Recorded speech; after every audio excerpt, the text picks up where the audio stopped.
其實而家日本仔嘅態度就係想逼翻美國佬去黐翻埋身啫嘛，但我認為美國佬而家應該唔行。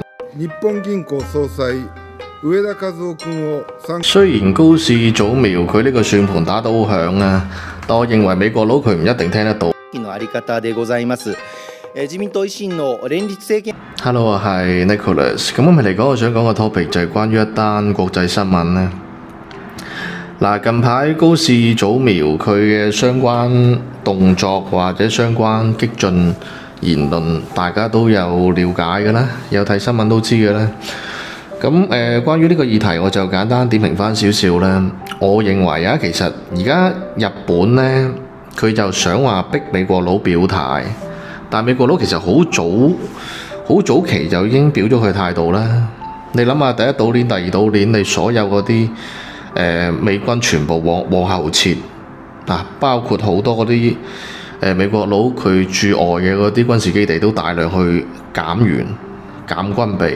你都明白㗎啦，即係關於亞洲地區啊呢一忽嚟講係我哋中國話事㗎啦，係啊咁其實你唔可以話日本仔唔醒爬，因為日本仔佢要明白嘅一點就係而家喺冇美國佬傍住嘅情況下，佢將來嘅嗰個出路喺邊度？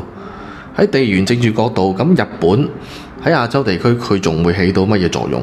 呢個先係最主要嘅，所以你會見到日本以高市早苗為首咧，近期好多動作，其實佢就想話逼翻美國佬去企去嗰邊啫嘛。但係美國佬表咗態好耐嘅啦，係，所以日本就執生啦。你與其係咁樣，美國佬肯定唔會話再幫你嘅啦，佢亦都唔會話啦係你嘅哎呀老豆嘅啦。以後喺亞洲地區，一係你就跟我哋中國，一係你就徹底。你唔服啊嘛，打到你服咪得咯，係。